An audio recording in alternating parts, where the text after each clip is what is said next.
Castillón Confidencial de Albert Castillón.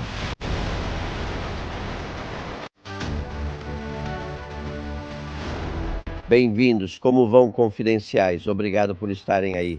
Força, honra e vocês sobreviveram ao eclipse depois do fenômeno astronômico. É verdade, poucos ficam tão bem quanto este. Hoje temos que voltar à dura realidade.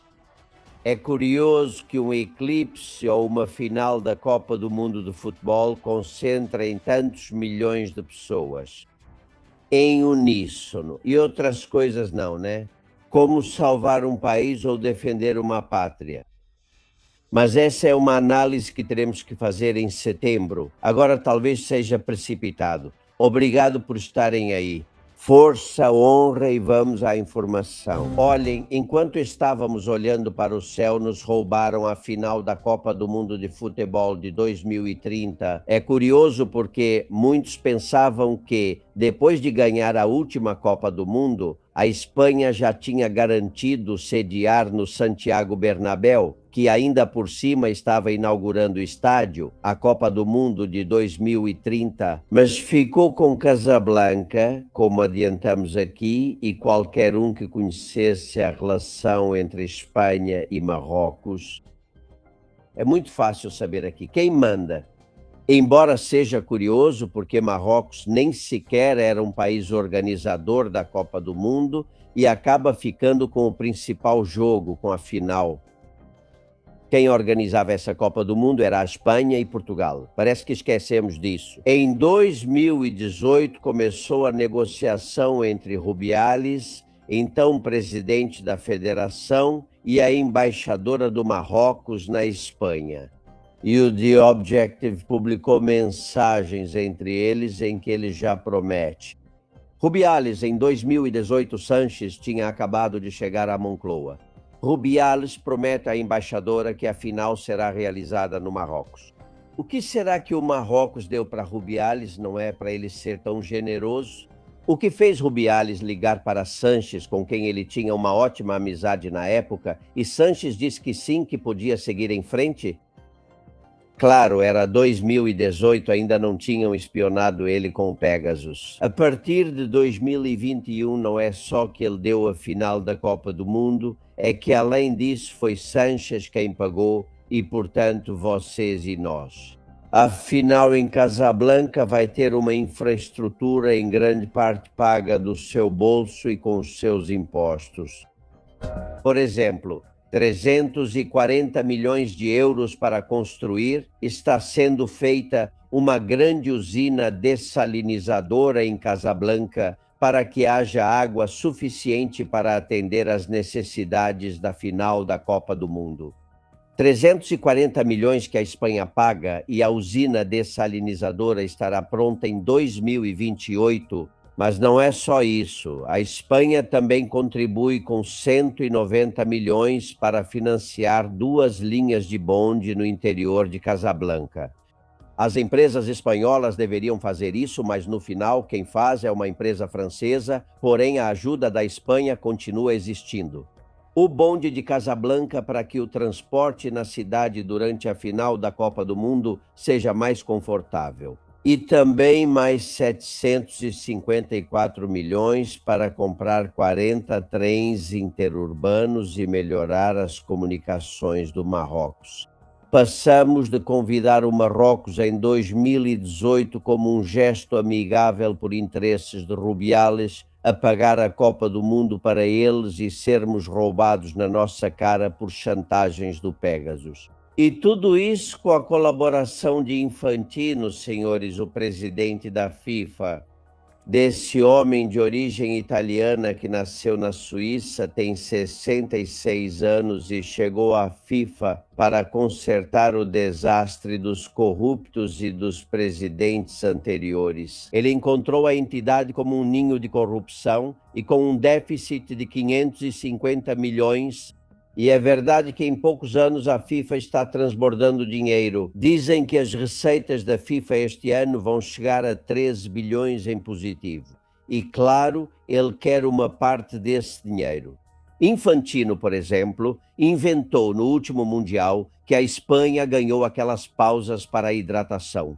Não pensem que foi para evitar insolação nos jogadores, né? Aqui, quando é preciso, se faz Copa do Mundo no Catar, e mesmo que esteja a 50 graus, né? Isso foi inventado para ter mais espaço, para colocar anúncios e para a FIFA continuar ganhando ainda mais dinheiro.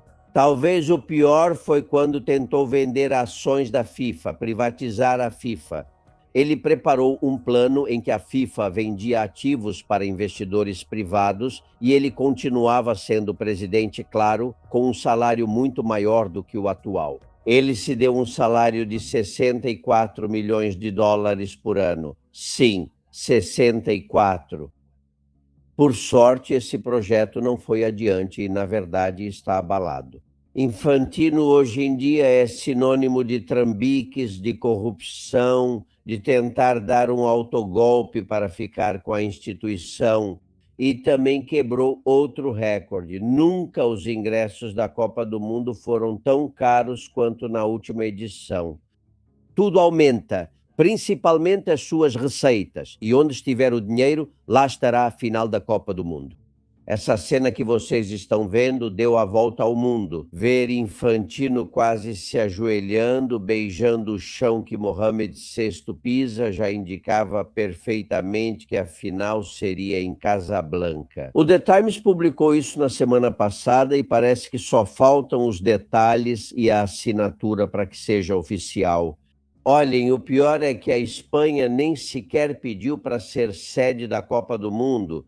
Sánchez nem sequer fez o gesto ou publicou um tweet dizendo: queremos ser a sede da final da Copa do Mundo que a Espanha está organizando. Não, ele nunca fez isso, para não incomodar quem manda nele, o sultão do Marrocos. Infantino, que está em baixa, oferece ao Marrocos a final da Copa do Mundo, em troca de que todas as federações da África apoiem Infantino para que ele continue no cargo.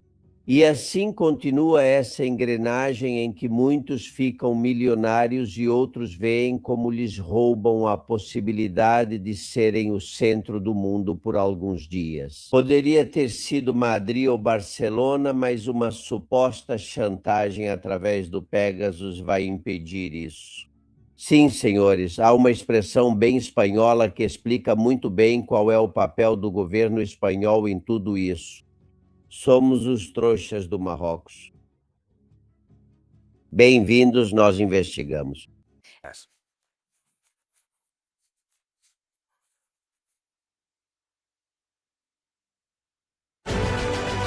Castillón Confidencial de Albert Castillón.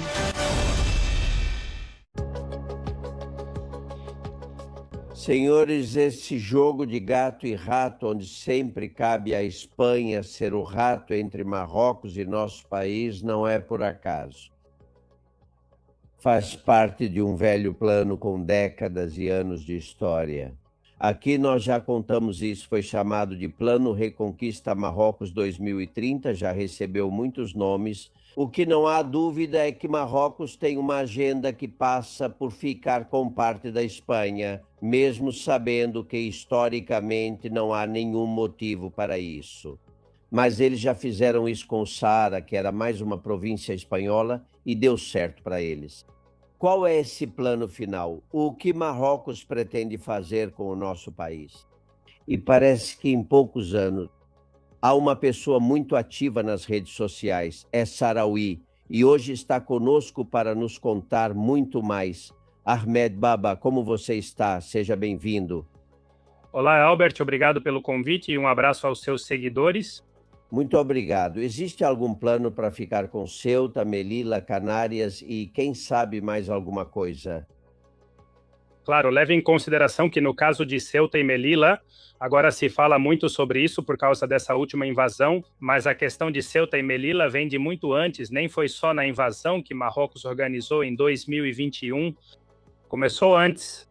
Há um fato que aconteceu em novembro de 2018 que passou quase despercebido pela opinião pública espanhola. Infelizmente, Ceuta e Melilla só aparecem quando há invasões. mas quando o Marrocos está jogando esse jogo de intimidação, de assédio diário, isso não sai nas notícias. Em novembro de 2018, o Marrocos, unilateralmente, sem avisar a Espanha e sem chegar a um consenso com a Espanha, fechou as alfândegas de Ceuta e Melilla. As alfândegas são muito importantes porque 70% do comércio de Ceuta e Melilla é com as zonas limítrofes marroquinas por uma questão geográfica.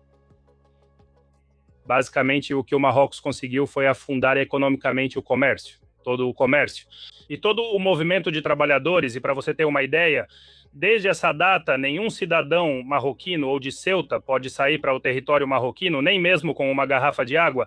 Eles não permitem absolutamente que você saia e compre qualquer coisa em Ceuta e leve para o Marrocos. Isso causou muito prejuízo porque obrigou, digamos, as duas cidades a dependerem praticamente 100% da península. Isso faz parte de uma estratégia para ir estrangulando, apertando a economia dessas duas cidades, para que, com o tempo, obrigá-las a serem totalmente dependentes dos orçamentos do Estado e ir pouco a pouco esgotando a paciência de quem estiver no governo para, no futuro, negociar uma suposta co-soberania, que é o que Marrocos quer como passo prévio para poder anexá-la definitivamente. Sempre defendeu a co-soberania, ou seja, a soberania compartilhada. Então, o governo espanhol não reagiu quando fizeram aquilo das alfândegas, deixaram o Marrocos sair impune, e o passo seguinte foi a invasão de 2021, mas entre esses acontecimentos, em 2020, aconteceu uma coisa bastante curiosa que não tem muita importância, mas é bastante simbólica para os marroquinos. No ano de 2020, o governo marroquino, junto com uma série de internautas marroquinos, organizou uma campanha para obrigar o Google a mudar a linha contínua que separava Ceuta e Melilla do Marrocos, mudando-a para uma linha tracejada. As linhas tracejadas normalmente são usadas quando o território está em disputa. Por exemplo, qualquer pessoa que entra no Google vê que essa linha tracejada está no Saara Ocidental, está nas zonas da Palestina, está na Crimeia e, de repente, apareceu em Ceuta e Melilla. Por quê? Porque foram os marroquinos que fizeram isso. Naquela época falamos sobre isso, mas ninguém na Espanha deu atenção, ninguém reagiu ou escreveu para o Google. Isso aconteceu. Depois chegamos em 2021,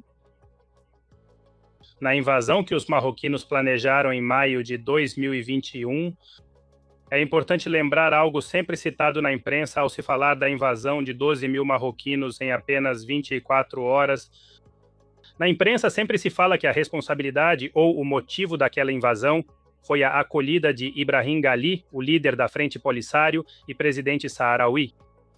Foi apenas a desculpa usada por Marrocos, não o verdadeiro motivo da invasão. Ou seja, os marroquinos teriam procurado qualquer outro pretexto, qualquer outra desculpa, porque eles já tinham tudo preparado. O motivo daquela invasão era pressionar e chantagear o governo espanhol para que mudasse sua posição sobre o Saara Ocidental. O acolhimento de Ibrahim Ghali foi a desculpa que eles precisavam para fazer isso, porque se Ibrahim Ghali não tivesse vindo, eles teriam feito com qualquer outro motivo, outra desculpa, uma visita de um ministro a Ceuta, ou um secretário de Estado, ou qualquer outra coisa. A desculpa que significa no dia seguinte visita de Sanches à região e o ataque do Pegasus ao seu telefone celular, já que talvez também tenham feito isso para agir dessa forma e poder espionar o governo espanhol, não é? Na verdade, sim. Na verdade, a questão do Pegasus, a invasão do telefone de Sanches e de metade do governo, temos que reconhecer que estava lá, temos que lembrar que estava o telefone de Margarita Robles, de Marlaska, do ministro da Agricultura Planas e de mais alguém que não sabemos. Vale lembrar, no dia seguinte à saída de Ibrahim Ghali da Espanha, o ministro das Relações Exteriores do Marrocos deu uma entrevista a uma rádio francesa que quase ninguém comentou. A jornalista perguntou a ele: agora que Ibrahim Ghali saiu da Espanha, vocês vão recompor suas relações com a Espanha? E o ministro das Relações Exteriores do Marrocos disse não, até que a Espanha esclareça sua posição sobre o Saara Ocidental. A jornalista repetiu a pergunta: não era pela acolhida de Ibrahim Ghali? Ele respondeu: não, é pela posição da Espanha sobre o Saara Ocidental. Ou seja, usaram a questão de Ghali como desculpa. Acho incrível que parte da imprensa trate a acolhida de Ibrahim Ghali como o motivo principal, quando era apenas uma desculpa. Se ele não viesse, fariam isso com outro por outro motivo. E aquilo, além disso, serviu para os marroquinos testarem, para verificarem qual seria a reação, primeiro de Ceuta, da população de Ceuta, das autoridades de Ceuta, das autoridades espanholas, a reação do exército, a reação internacional. É preciso lembrar que alguns meses depois o Parlamento Europeu condenou Marrocos por usar a imigração de menores contra a Espanha. Claro que essa condenação simplesmente ficou arquivada, porque a Comissão Europeia não tomou nenhum tipo de ação contra Marrocos. Pelo contrário, financiaram todo tipo de projetos, deram empréstimos sem juros, enfim, todo tipo de ajuda, como se estivessem premiando, não é? Já, mas Ahmed, se antes da grampo do Pégaso já éramos obedientes, já o nosso governo e outros do Partido Popular também já baixavam a cabeça. Já não deixamos que o rei pise Ceuta e Melilla nem uma única vez, nem como príncipe, nem como rei. Nem te conto a situação depois do Pégasus, né? Sim. Sim, o Pégasus é total. Você sabe? Sim, Pégasus foi. Permita-me, você sabe o que encontraram sobre Marlaska ou Sanches para que agora sejam simplesmente escravos obedientes do regime do Marrocos? Sabemos do telefone porque Félix Bolanhos, porta-voz do governo, reconheceu em coletiva de imprensa algo inédito para um governo admitir ter sido espionado. Normalmente essas coisas não são reconhecidas, mas ele reconheceu, ele mesmo reconheceu, e ainda deu um dado bastante curioso, que é que do telefone de Sanches tinham roubado 2,6 gigabytes de memória. 2,6, isso é muita coisa, não sabemos o que é, podem ser gravações, documentos, conversas. O sistema Pegasus tem a possibilidade de gravar, de fotografar, de ativar o microfone, de roubar documentos, de acessar absolutamente tudo, os WhatsApp e tudo mais. Não sabemos de nada, porque quando a Audiência Nacional abriu a investigação, o governo não quis colaborar na investigação. O governo de Israel se recusou a colaborar, deixando a Audiência Nacional sem opções. Durante um tempo, esperou-se que a promotoria da França enviasse algum tipo de prova, porque também o Pegasus, o regime marroquino, tinha usado para grampear o telefone do Macron. Então, as poucas informações que os franceses forneceram, é com isso que trabalhou a promotoria da Audiência Nacional, que, claro, né, o caso está meio arquivado, não sei até que ponto, mas até surgirem novas provas, né, está totalmente desativado. E porque interessa ao governo. Me contam que os sultões no Marrocos sempre precisam ter uma grande conquista durante seu reinado. Mohamed V conseguiu a independência da França, Hassan II recuperou o Saara Ocidental, Mohamed VI obteve o reconhecimento dos Estados Unidos de que o Saara é território marroquino. Recuperar, ou melhor, recuperar algo que nunca foi deles, Ceuta e Melilla, seria a conquista de Hassan III, o filho de Mohamed VI. Claro, esse é o projeto, e de fato faz uma. Saiu uma notícia há alguns meses de que o rei do Marrocos deu um cargo militar para ele. Ao filho, ele já deu, digamos, uma série de cargos para que ele vá pouco a pouco fazendo essa transição de poder para o filho. O rei, como vocês sabem, né, está doente, etc. E há uma disputa ali também entre diferentes famílias à margem, no que se conhece como um núcleo de poder, para ver quem fica, quem sai com o novo príncipe, né? E, evidentemente, o novo príncipe, junto com aqueles que o cercam, já estão projetando, já estão planejando essa recuperação, entre aspas, de Ceuta e Melilla, como eles sempre a chamam, e pouco a pouco começaram assim. Esse é o projeto que sempre tiveram, só que é verdade que Mohamed V conseguiu a independência através de um acordo com a França, né? Os famosos acordos de Aix-les-Bains. E depois o pai invadiu, o filho, Hassan II, invadiu e ocupou o Saara Ocidental em 75. Mohamed VI tinha o projeto de tentar acabar com a luta saharaui e anexar o Saara Ocidental por completo e reconhecimento internacional, etc. E é isso que eles vêm tentando desde o ano de 2020 nesse projeto específico, mas eu não acredito. Você está bem informado sobre o que ocorre no Marrocos. Me disseram que está muito perto de Hassan III assumir o poder e que Mohamed VI deixe o poder por questões de saúde. Você ouviu a mesma coisa? Sim, na verdade, isso já estava previsto há algum tempo, já faz alguns anos. O rei já estava ausente praticamente durante muitos anos, passava mais tempo fora do que dentro do país. Queria aproveitar, né? Estava rodeado de um grupo de amigos, de boxeadores, etc. E queria viver, digamos aí, sua vida já com toda a fortuna que fez e se afastar do poder. Acho que ele preparava o filho e esperava que chegasse à maioridade, já que agora tem 22 ou 23 anos, e esperando um pouco para que, bom, ele vá aos poucos consolidando seu poder para poder fazer a transferência definitiva do poder. Eu acho que isso é inevitável, vamos ver isso este ano, no máximo no ano que vem, porque é só olhar para o rei, ele está totalmente exausto e precisa ser medicado para se manter nos eventos públicos, para conseguir ficar em pé ou sentado, ele mal consegue falar. Há quem me garante que ele tem sósias, que de vez em quando usa sósias, pessoas muito parecidas com ele em alguns tipos de eventos. Você sabe se isso é verdade? Poderia ser, não me surpreende, poderia ser, porque o estado de saúde está tão deteriorado, na verdade, de um ano para o outro, né? Ou seja, é impossível, por exemplo, e os eventos do que é conhecido como BEA, ou o juramento de lealdade, que é feito todos os anos, é um evento que dura 2 ou 3 horas. Então, o fato de o rei conseguir ficar 2 horas em pé é muito complicado. É possível ver que eles provavelmente têm alguém, e ao usar a chilaba e o capuz, fica mais difícil de reconhecer, pois devem estar usando um sósia. Não me surpreenderia. Os tempos, tem gente que me diz, especialistas consultados, que até depois da Copa do Mundo a questão de Ceuta e Melilla vai ficar parada. E tem gente que me diz que não, que no ano que vem podem tentar de novo e o ano que vem é daqui a 6 meses. Quando você acha que seria o momento de fazer a invasão final, que seria tudo muito pacífico, do jeito que você quiser, mas invasão no fim das contas? Veja, essa última invasão, nós não esperávamos, achávamos que essa tinha sido tão brutal e tão enorme, e teve tanta repercussão também, foi bastante negativa para a imagem do país, que esperávamos esse tipo de guerras híbridas já elevadas ao máximo, já depois da Copa do Mundo. Nós pensávamos que, bom, Marrocos, com todo o investimento que fez para a Copa do Mundo, os campos de futebol que está construindo, tudo isso deixaria para depois da Copa. Dar uma trégua à Espanha, pelo menos até depois da Copa do Mundo. Muitos de nós, inclusive jornalistas especializados em Marrocos, pensávamos assim. Que isso tenha acontecido justamente agora é bastante estranho. Significa que eles medem o tempo de outra maneira e vão mais rápido do que a gente imagina. E a Copa do Mundo, no final das contas, faltam 4 anos e 4 anos.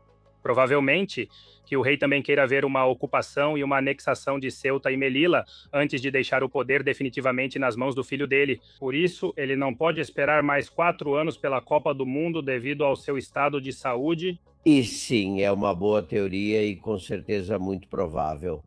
Bom, continuaremos conversando muito, temo eu, em próximas entrevistas e conto sempre com suas informações precisas. Ahmed Baba, um forte abraço.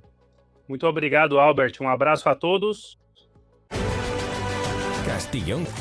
Esperamos você na Casa da Água com Gás Vichy Catalan.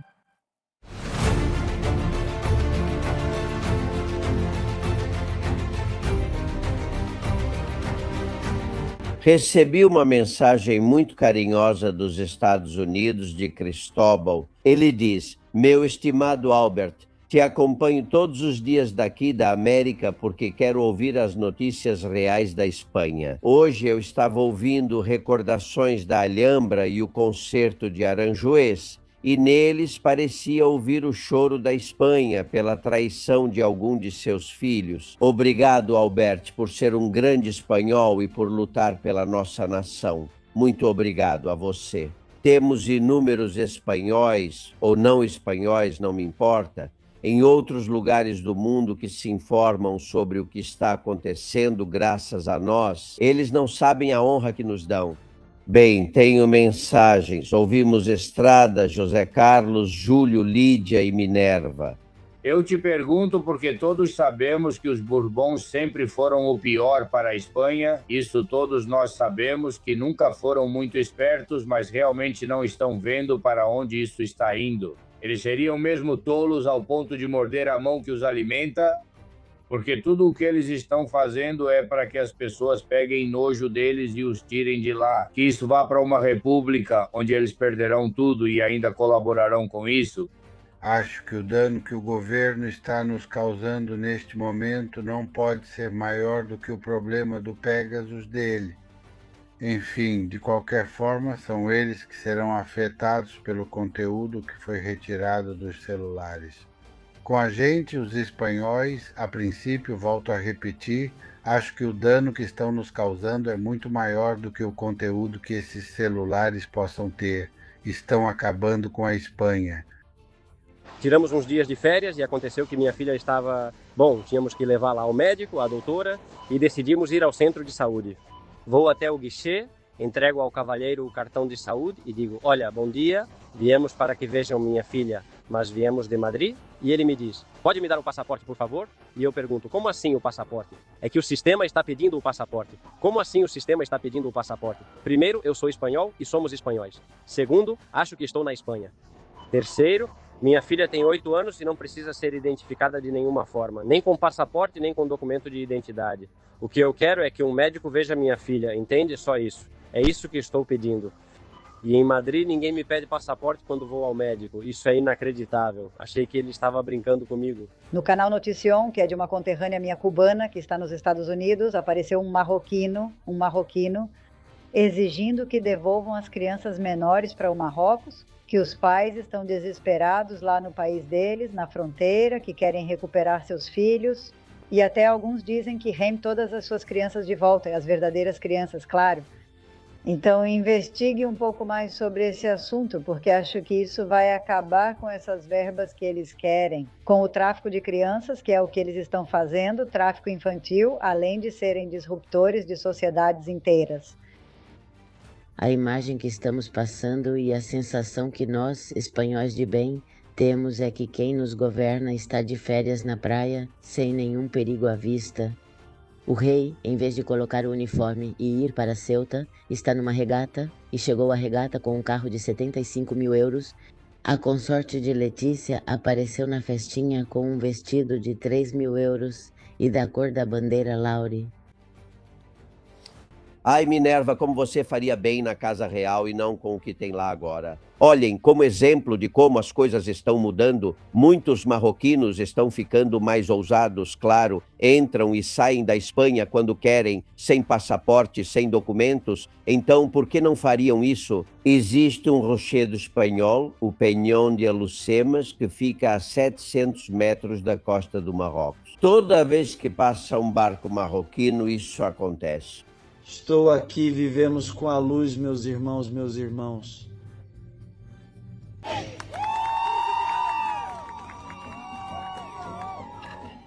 O que vocês acham? Como se já fosse deles, só falta descer e colocar a bandeira ali e pronto. Claro, damos asas a eles e depois tenta tirar eles de lá. Quero que escutem Justa, que fez uma pergunta sobre as crianças marroquinas.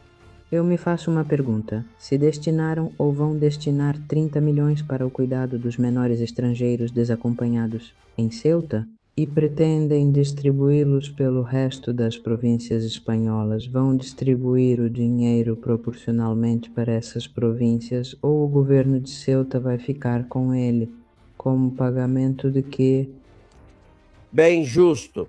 Os 25 milhões são para o governo de Ceuta, não são para distribuir para todos. E, além disso, são tão mesquinhos que nem sequer dão esse dinheiro a fundo perdido, como fazem com a Colômbia, com a República Dominicana ou com o Marrocos, não é? É um empréstimo do Tesouro que depois o governo de Ceuta tem que devolver. Mas é para a manutenção dos que estão lá, dos que estão em Ceuta. Fica com o governo de Ceuta. Mais mensagens, Llanos e Marque. Bem, eu estive ouvindo Rubem Pulido dizendo que pode ser que nada aconteça no dia 15 de agosto, e então isso me fez pensar que não pode ser que eles estejam deixando tudo tão evidente, tão evidente. Agora estão todos, a Guardia Civil, a polícia, todos, para ridicularizar as nossas Forças Armadas e a própria Espanha. E por isso o governo não faz nada, porque sabe que isso é como mais um ponto para o Marrocos, como para dizer: estão vendo é que vocês são bobos e não entendem nada. Eu tenho 2 alunos, um que é ex-aluno, que vem aqui ver o irmão dele. E esse é o irmão dele, que está morando aqui em Marbella. E o outro está morando em Ceuta. Ele me contou de tudo. Ou seja, lá tem de tudo. Tem uns 5 ou 7 mil caras na praia, na montanha. Suponho que são aqueles que soltaram lá do Marrocos, que é tudo esse pessoal de criminosos. Eles estão na montanha e por toda parte, fazendo fogueiras e roubando. Esse pessoal, um desastre. O pessoal está apavorado. Ninguém sai na rua. É exatamente como você está contando. Não há tranquilidade em Ceuta. Não que houvesse muita antes. Mas agora, cara, entre 15 e 20 mil pessoas circulando por aí. Algumas coisas estão mudando. A Rosa me contou que viu uma mudança no Mercadona. Vamos ouvir.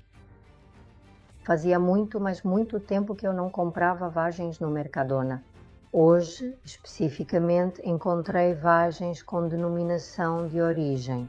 Será que Juan Roig apostou nos produtos espanhóis por causa da invasão? Se for isso, parabéns para ele. Aqui estamos dizendo que é preciso olhar muito bem o código de barras dos produtos para evitar consumir produtos do Marrocos. Não é um boicote, é que se eles nos invadem, só falta a gente ainda pagar para eles, né? O código de qualquer alimento para saber se vem do Marrocos. Os 3 primeiros números, 61, 161, 1. E tomara que Juan Roig faça isso, porque ele tem um monte de mirtilos, vagem, um monte de produtos do Marrocos. Como se aqui não tivéssemos vagem nem mirtilos, entre outras coisas. Bom, tem mais. Falando de alimentos, vocês me mandam o que fazem com o frango, certo? Pegam um frango antes de colocá-lo à venda e injetam ar nele como se fosse o pneu de um carro. É verdade que compramos pela aparência. E quando você vê assim, tão inchado, tão grande e tudo mais, é verdade. Com tanta carne, você acaba levando esse frango em vez de outro. Mas é ar. Você está pagando por ar, não é? Cuidado com esses enganos que no mundo da alimentação são constantes e diários. E Gavi faz uma pergunta que tem a ver com a invasão do Marrocos. Ouçam.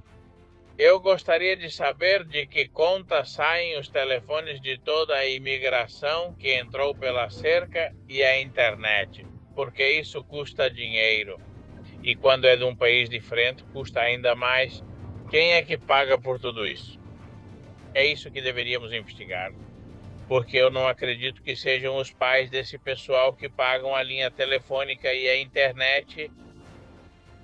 Com certeza, muitos dos que eles traziam nas bolsas eram iPhones caríssimos. Não eram celulares de anos atrás, eram bem novos. Na redação, últimas mensagens. Susana Gás, conte pra gente.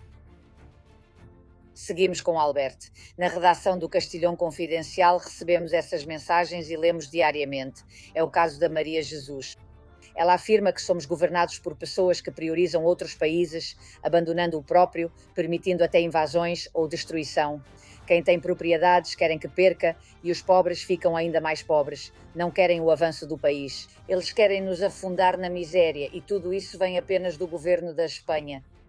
O Elbu diz que com a declaração do Julito atualmente e culpando o Zapatero como ele está fazendo, deveriam impor prisão preventiva ao Zapatero pelo risco de fuga. Ele ainda está em tempo de fugir. Francisco também diz que está farto de levantar todo dia para trabalhar e pagar impostos como se não houvesse amanhã. E ver depois que com o meu suor e com o suor de muitos espanhóis também vão engordar os bolsos dessa grande rede de clientelismo. Não é justo. Amparo pergunta, como nós espanhóis vamos nos reerguer? Se esses sem vergonha roubam a gente por todos os lados, quantas coisas poderiam ser resolvidas se fizessem as coisas direito neste país? A saúde, a educação, a moradia, os salários, as aposentadorias. Mas não, tudo é para eles. Rafa também diz, que diferença faz se Zapatero é acusado de 7 crimes ou 700? Ele nem vai ser preso mesmo. Nem sequer vai devolver o dinheiro para a gente. E o mais curioso é que os juízes atualmente também não exigem isso. Felipe, por outro lado, questiona quem será preso pelo terrorismo na Espanha e pelo que está acontecendo conosco. Nós, os espanhóis, que nos fizeram sofrer e continuam fazendo isso o tempo todo. Justiça seria feita se todos eles fossem presos e que, evidentemente, todos os políticos devolvam aos espanhóis o que roubaram, mas isso é simplesmente um sonho. Obrigada pelo programa e vamos encerrar por aqui. Ao Albert, sempre convidando todas as pessoas, estejam onde estiverem, para nos seguirem em todos os nossos canais do Castilhão Confidencial. Obrigada. Para você, Susana. E tem uma mensagem que se tornou viral.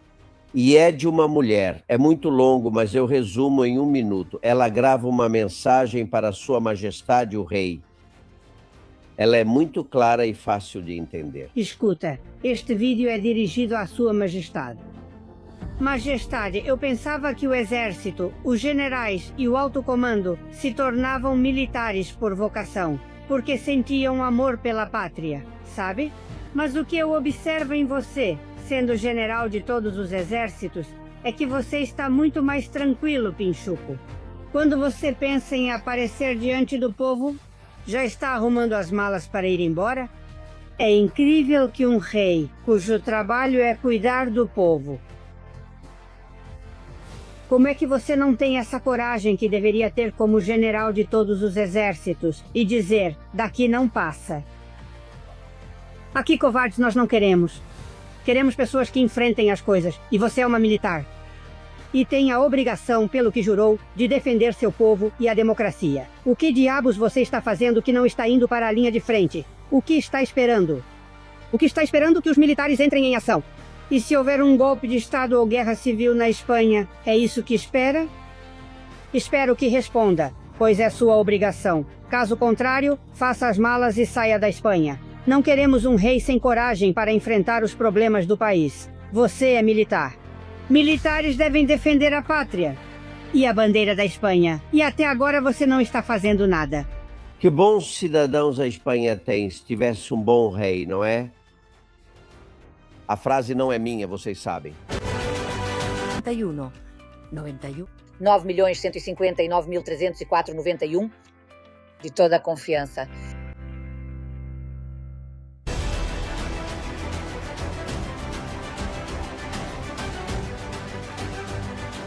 Sim, amigos, continuem em Lamareta, lendo o jornal na piscina, tomando banho em Lanzarote e com Bolanhos trazendo algum canapé para ele. Freud Lannister representa muito bem as férias do sátrapa. Acredita nisso, Mortadelo? A imprensa internacional me pinta como um déspota insensível que tira férias sem se importar que o país vá para a merda. Que ideia mais ridícula. Eles já não sabem mais o que inventar, santidade. E cuidado, meus pés são delicados, 4 olhos. Puxa. Desculpa a minha falta de jeito. Senhorito Finolis, serei mais cuidadoso. Aliás, tem algum assunto do qual eu precise saber ou tomar alguma decisão? Bem, tudo segue igual. O Ministério do Interior não sabe quantos imigrantes ilegais restam em Ceuta. Outra invasão está sendo articulada para o dia 15. Também tivemos o pior índice de desemprego em julho desde 2014, pois é. O Ministério do Interior e o da Defesa não conseguem se coordenar e só se culpam mutuamente. Besteira. Parceiros europeus desconfiam de nós e vítimas dos incêndios se sentem abandonadas pelo governo. Tô fora. Uma funcionária da Segurança Nacional cumpriu seu dever ao avisar que dezenas de milhares entravam por Ceuta. O quê? Como é que é? Uma funcionária sincera é inadmissível. Até onde vamos chegar? Quero que você demita essa traidora degenerada e repugnante imediatamente. Neste governo, esse tipo de gente não tem lugar. Socorro, eu não sei nadar. Porra, Bolanhos, nem sabe nadar. Você é uma calamidade. Pedro, por favor, estou compondo a dança das inabilitações. Pode gritar mais baixo com o Mortadelo? Você pode xingar o Mortadelo mais baixo? Bom, magníficos. Freud Lannister está me deixando maluco. Obrigado, Maria Vicenta RP, pela sua doação ao programa. Muito obrigado, Diego M. Senhor. E Yolanda HC, obrigado porque continuamos precisando desta trincheira bem lubrificada. Bem, de Caracas me mandaram um desenho lindo. Obrigado, amiga de Caracas. Gol! E está Mohamed se empanturrando e o povo do Marrocos morrendo de fome debaixo da mesa. É exatamente assim que muitos amigos na Venezuela, na Espanha e no Marrocos se sentem. E Sánchez e Zapatero imaginem que estão prestes a cair no vazio de um desfiladeiro e Jesus lhes estende a mão. Acontece isso. Largue essa bolsa com utensílios de ouro! Me dê sua mão e eu vou te salvar de cair no abismo. Não posso, senhor. Esse ouro é sagrado e vale muito. Prefiro morrer antes de perder isso. Largue essa maleta agora mesmo. Sua vida vale muito mais do que todo esse dinheiro sujo. Jamais vou largar minha fortuna. Trabalhei anos por isso. Sem meu dinheiro, eu não sou absolutamente nada. Senhor, estou escorregando! Me ajude, por favor! E rápido! Não quero perder toda a minha fortuna! Estou escorregando! Solte isso! Quero morrer e perder todo o meu ouro! Socorro! E eles vão com suas joias, seu ouro e suas malas para o inferno, de onde nunca deveriam ter saído. Bem, e Abraham Gomes tem vídeo de Ceuta. Não vou mostrar tudo porque quero que vocês vão ao canal dele no YouTube e se inscrevam. Um aperitivo. Como vão, amigos de Lanzarote? Pedrinho já está em Lamareta, em alegria que todos nós sentimos. Passamos um ano esperando, mas finalmente ele voltou, como diz a Bíblia. Ele sempre volta, sabe? Imagino todos esperando por ele no caminho, caldeirões na mão, prontos para jogar nele. Que fantástico! Vão lá e tentem tirar uma foto, mas com ele não dá, é tímido, não vai aparecer. Mas o nariz dá pra ver, o nariz realmente sai pela janela, fica pra fora, e aí você pode pendurar e apoiar e estender a roupa, sabe? Então é isso, te desejo o melhor. Fica lá o seu tempinho, sabe? 30 dias, que se diz rapidinho porque nós, a ralé de direita, temos férias de 8 dias. Bom, 6. No dia da ida discutimos no check-in do aeroporto e na volta o trem não funciona. Mas temos 5 dias. Agora você, 30 dias como deve ser, entende? Seguiremos em frente com você. Aproveite muito. E Pedri, toda Lanzarote está, olha, chorando. O que eu não te digo é de quê, sabe? Estamos aqui para o que precisar, pois você veio dos desígnios de Deus para nos guiar. Você é filho do caminho. Você é um filho da grande estrada, e nós seguimos em frente com você esperando que o final chegue logo porque a estrada ficou longa. É progressista, mas é longa, sabe? E quando chegarmos ao final, nem quero te contar, Pedri. É aí que espera até setembro. Beijinho. Sanches é um filho da grande estrada. Abraham tem razão. Não deixem de assistir ao vídeo inteiro, isso aqui é só um resumo. Amigos, amanhã é feriado em toda a Espanha, o dia da Assunção da Virgem. E eu acho que não vai acontecer nada em Ceuta. Isso é uma bravata organizada pelo governo do Marrocos para parecer que eles não foram os primeiros da outra vez. Trapaças, mentiras, vamos contar tudo isso para vocês aqui na próxima segunda-feira. Trincheira. Y para gente despierta, desde la trinchera, las balas silban y no hay manera de salir allá afuera. Aquí la libertad tiene las alas de cera. Albert Castillo, Susana Gash, Tucci Castillo y demás, muchas gracias.